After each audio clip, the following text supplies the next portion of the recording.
and welcome to This Is.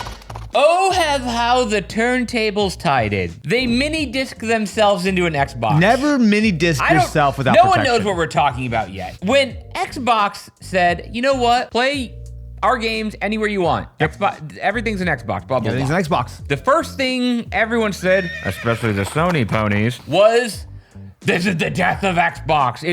They're Sega. It's all over. PlayStation said, you know what? Write that down. So we're talking about this largely because a data miner has found in the PS5 that there's actually an icon for what seems to be cross-buying. I want to be clear, this is a rumor, and really this is like something that was found in code. It's not something that Sony have publicly released. It's not something that if you go to the store, you see it. But the theory here is that if cross-buy is an option in the PlayStation Store, what would you be cross-buying with? Oh, I don't know. Maybe your game's on PC. Right now, the general strategy for Sony has been that for their first-party exclusive titles, they land on PS5 first, and then after maybe 2 or 3 years or whatever, a lot of these games are coming to Steam and to PC. Makes sense, you know. I think Sony's rationale behind it has basically been, hey, we'll give you Last of Us 1 on PC, so you buy a PS5 and go play Last of Us 2 or whatever the case is. But this would be a major departure. The same way that Xbox has their PC app, theoretically, PlayStation would have one as well. For PC. More importantly, for Legion, for ROG. Xbox Ally. Yeah. Wait. Yes. Was this just the Trojan horse so that they could put PlayStation games on an Xbox without actually everyone realizing that it's PlayStation on an Xbox? Yes. One, there is some implications that are wild. Hit me with the wild implications. I love a wild implication. We don't know what cross-buy would mean. True. It's just based on an icon that exists in the PS5 like data. What if you buy a PlayStation game? I bought a PlayStation game. And it's available everywhere. Not just your PlayStation, but your PC, your Xbox. Now, they are effectively bypassing a lot of the different stores. Because what have we been saying about, like, yeah, PlayStation's selling a ton of hardware, but the top sellers on PlayStation are like Forza Horizon 5. Yeah, all the games that they're selling are Xbox games. Yep. Thank you to Aviron for sponsoring today's video. Consistency is key getting the results you want from working out. But finding that motivation can be super tough, and finding out what equipment is right for you can be even tougher. That's where Aviron comes in. Aviron's lineup of gamified fitness machines has you covered. That's a fancy term for incorporating game elements into your workouts. With rowers, a treadmill, and a stationary bike, they've got something for everyone. Playing fun games and unlocking achievements will make you want to come back every day. That's because studies have shown that you are 2.5 times more likely to stick with a workout program if it's gamified. Enjoy getting competitive like us? Well, add your friends and race against them. You can even race against your past self with the time machine feature, because past me has no shot. Aviron's machines have so many options you'll never find yourself in a rut. Go on a scenic journey, join a guided class, play a game, or even boot up your favorite streaming platform, and you can even watch This Is while you row, cycle, or run. Aviron sent us their rower to try out, and we loved it. It's a really engaging full body workout. Are you ready to have the most fun home workouts yet? Well, check out the link in the description. And again, huge thank you to Aviron for sponsoring today's video. So if you think about the strategy right now, Sony have kind of approached the PC in a couple of ways. Even though it's not PlayStation, Sony as a brand do own Endzone, which is a weird kind of hybrid because Endzone is separate from the PlayStation team. It is an accessory brand. They have a number of PlayStation games that are on Steam. As we've established, it seems very clear that the future of Xbox is just PC. And as we see more handhelds, more consoles running the Xbox, the full screen experience, we know that that full screen experience, while by default it launches the Xbox app, there really seems to be nothing stopping you from going in once sort of third party set it up and having your Xbox instantly launch into Steam. Or theoretically, if Sony were to make their own PlayStation for PC launcher, nothing stops you. Sorry, I just gotta pause a second. Nothing stops you from buying an Xbox in 2027, hitting the power button, and having a PlayStation logo with the PlayStation Store pop up. I need a shower. That's well, gross, you needed a dude. shower about 3 days ago. The thing with this is yeah, the console war is dead. Shut up about it.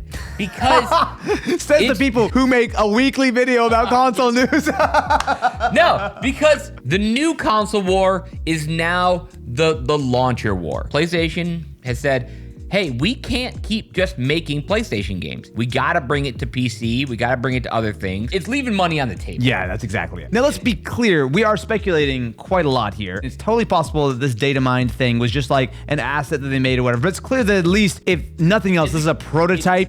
But it would make a lot of sense. If you're Sony, aren't you doing this? I think it's fair to say that they are at least considering this because it's in the data. Because how hard would it be? Okay, so if you're Sony, you have a number of games that you've been slowly but steadily releasing on PlayStation games that you're releasing on PC. Why would you not just make your own launcher? Now, I know as gamers, we're tired of another Origin and a Uplay and Epic Game Store, but it does breed competition. Because I think the way they would pitch this is that if you have cross-buy enabled, then if you're a PlayStation gamer, your games are just automatically on PC. And I'm assuming that they will be doing some kind of deals or whatever the case is. Like, it's not just gonna be like, hey, here's the PlayStation launcher, there's 4 games. Presumably they would do something at least somewhat similar to Epic Game Store, where they'll be bringing in third-party titles, or they'll have like their cloud gaming loaded up there, which I know that there is an update for the PlayStation Portal as well, which is now finally officially out of beta. Playing your PlayStation games from your console remotely is still, I don't think, a great experience, because it's very dependent on your network all the way up and down. But regardless, it's clear that like they have a number of things, like especially with Endzone. If I'm Sony, I'm thinking like, okay, how do I like roll this together? Especially as you think about like handhelds, like, you know, like this PS6 portable that's supposedly coming. It feels like it's a kind of a smart move to say, hey, look, we still want you to buy it on PlayStation. Odds are that the PlayStation will still be cheaper because it's a subsidized console versus what, you know, Xbox are doing with all the third parties. They still may have like the advantage in like, here's a simple console, there's no Windows, there's nothing, like you just buy it, it works. But also, if you want to play on PC, don't give the money to Steam. No. Buy it on the PlayStation Store. There's a lot of ways they can roll that together, which could be really interesting. It could be really interesting. It could also really suck. It depends on how it's implemented. Yeah. The main complaint is like, all right, I got all these games on PlayStation right now. I want to play them on PC. Yeah. I have to rebuy them on Steam. The whole reason that Steam is the dominant player is because people are like, I want to have my library in one spot. Yes. I just saw an article that like most companies cannot afford to come off Steam. Every PC game that I buy is on Steam, unless it's a game that literally doesn't exist on Steam. And like, okay, cool, sure, I'll load it on Epic Games or whatever. But like, I only open those things for the exclusives. That's my point. Yeah. Is I think a model to look at, which does not bode well for the future, is streaming platforms. So, like, the Epic Game Store has not really caught on the way that they would hope it. Yeah, they've burned a lot of cash. And they're literally giving away really good games for free. People are still like, no thanks, I'll buy it on Steam. So like, keep that in mind. If it's me, I would go forward with the PlayStation launcher. I'm already making a number of my games for PC. That's a thing that I've done in the past, I'll be doing in the future. The way I would do it is, launch this first on PS5 or PS6. Maybe a year after, I'm gonna release it on my PlayStation launcher for PC.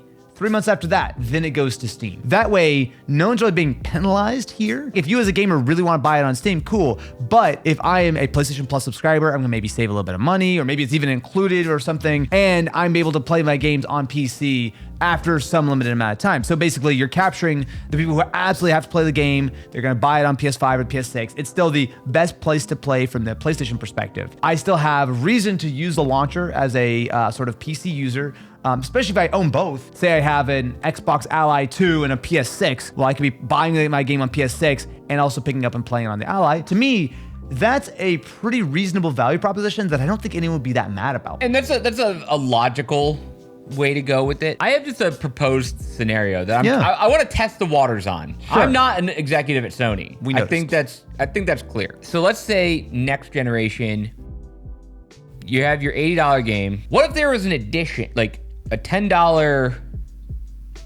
edition that you bought it everywhere? You go to Steam, and it's on Steam it's free, and you use your Sony login to unlock it. They could, but why would they? That would be like the main incentive. It's the same reason why Microsoft doesn't do that. So say I own a copy of Forza Horizon 5, which I do.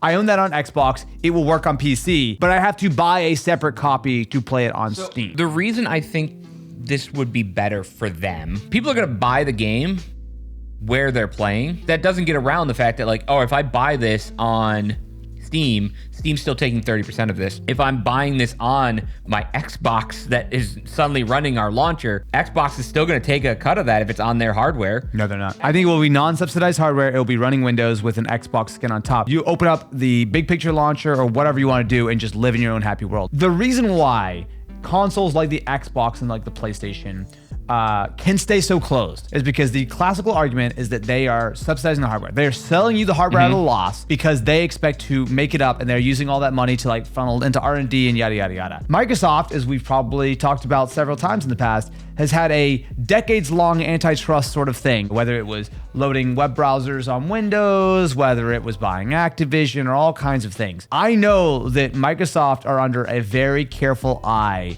if they do anything shady or malicious or whatever, or anything that's sort of deemed anti-competitive. And Xbox makes sense. They lose money on every Xbox, so no one's gonna get too mad at them for not allowing Steam on it. But the idea, and I've kind of heard this almost somewhat firsthand from people at Xbox, the Windows platform is separate, and the Windows platform is and has to remain open, because as soon as they say we're gonna start taking money from Steam or anything like that, the long hammer of antitrust is gonna smash down on them really fast. I think that is partially them just trying to be open and fair, but I think a lot of it is they're forced to. I feel fairly confident that Windows is and will remain to be an open platform to buy Xbox games from Xbox, or download Steam, or Epic Game Store, or this PlayStation launcher. Well, and that's really what it's going to come down to, though. I only use Epic because of exclusives. If everyone can get anything and there's no rules anymore.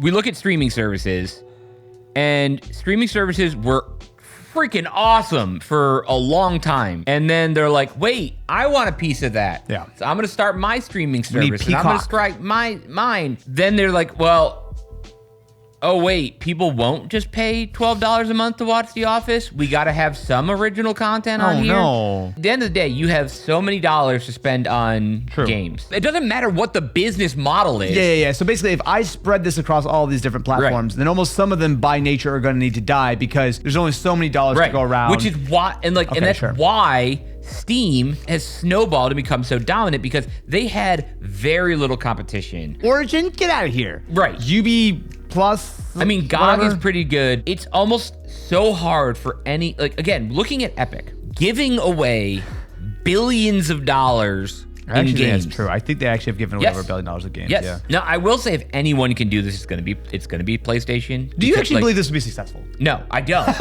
No. So, if anyone had a chance to be successful with doing this, I think it's Sony, because their exclusives have driven so much. How heavy are they going to lean into it? Because the thing is, if they do this half, I don't think it's going to be successful, right? If there's 2 PC games a year in this thing, get out of here. If they're serious about this, and they say, hey, guess what? All PlayStation games are coming to PC. Not just one every little single while. one of them. Much like Microsoft have pretty much done, where essentially at this point forward, if it is published by a Microsoft-owned company, I kind of expect it to land on PlayStation. If PlayStation take a similar approach. But if they say that, hey, we're making a huge initiative, we love the PC, we want to be on an open platform, we still think PS5 and PS6 is the best place to play, but how do you feel about playing your games wherever you want? We're giving you the freedom. That's a way for them to rake in a bunch more money. It's a way for them to sell more games. And ultimately, if you still want to be the hardcore exclusive sort of dude, then go buy yourself the PS5 and have a great time. But if you want to own a PC or play both, or whatever the case is, this makes the PC platform look a whole lot better, because now it's who are the holdouts? It's literally just Nintendo. Thankfully, there's no possible way to ever play a Nintendo game on a PC ever under any circumstances. PC has continued to grow. If you look at, consoles have stayed, it's grown, but it's been a little bit stagnant. PC has grown continuously year over year over year. It's to the point where the PC industry is so big that it cannot be ignored. I would say that yes, PCs are of course getting more expensive, but I would also at the same time say the most popular GPUs on Steam are exclusively 3-year-old RTX 3060s and stuff. 1080 is the GOAT. The majority of PC games that are coming out now are still playable on a 4 or 5-year-old system. If you want to be a PC gamer, you do not need to go out and spend $3,000 on a new PC, right? Whereas if you want to be a console gamer, you're going to pay whatever the Sony want to charge you for it. Bigger question is, does this kill the console period? No, because they still make a shitload of money selling 100 million PS5s or PS6s every generation. The PS5 generation has been by far their most profitable. The PS5, even though it's at 80 million sales, which is doing well, but not completely blowing the previous generation away, but they are actually making money on hardware. Think about if you just eliminate, again, we're talking, this scenario I'm walking through is everyone goes full Sega. They shut down their hardware division. Okay. Does that money that they're saving and not having to produce a console. We're going to make a damn good PC launcher and great software because that's where the money is. Because they're actually making money on the hardware now. There's a reason why the console business has been so good for so many decades, because there's a simplicity to it, there's a profitability to it, and you get to own your thing. It's almost like a car company, right? To make a new car company requires insane amounts of money, and you have to build all this sort of brand equity and supply logistics. Like, it's a crazy thing to do. But even car companies that are hemorrhaging money and suck are still valuable because they have built that thing. The PlayStation name, the Xbox name is worth so much. It's like, now just don't let it completely wither and die. And I think for PlayStation, it's in a healthy spot. So there's no reason why they wouldn't make the hardware. If they're serious about going and making a push on PC, where I think they need to be aggressive is that timeline. Being really realistic, right? Yeah. Obviously, there's a cost to porting a game to PC. I don't think it's anything crazy. I mean, I think PCs and consoles are largely similar-ish, but there's something there for sure. But running your own platform, not free. Obviously, you can't just take the PlayStation Store and put it on PC. But I think a lot of that is like, all the people who you have in your HR department and contracts and like your back end of the web dev, and like a lot of that stuff is theoretically somewhat transferable. I don't think this is like an insane expensive endeavor for Sony to make. If it fails and it sucks, it's not a big deal. They still have Steam. Like, this is just an add-on. Is it Sony going to do a classic Sony move of just like put the toe in the water and see if it's nice or not? Or are they going to take a bigger plunge? Because I can't wait the second that I can press the Xbox button and I see a PlayStation logo pop up and everything, I will know that hell has truly frozen over. What do you think? Are the Sony ponies about to gallop out of the stables and head right up all in your Xbox PC? Are we just getting all spun out on a single leaked image from a data miner? That we're really spiraling on nothing here. No, you know what it is? We feel like next generation coming, and we're like hungry for it. New Sony pony news! New Sony pony news! We're gonna be talking about the PS7 in like 6 weeks.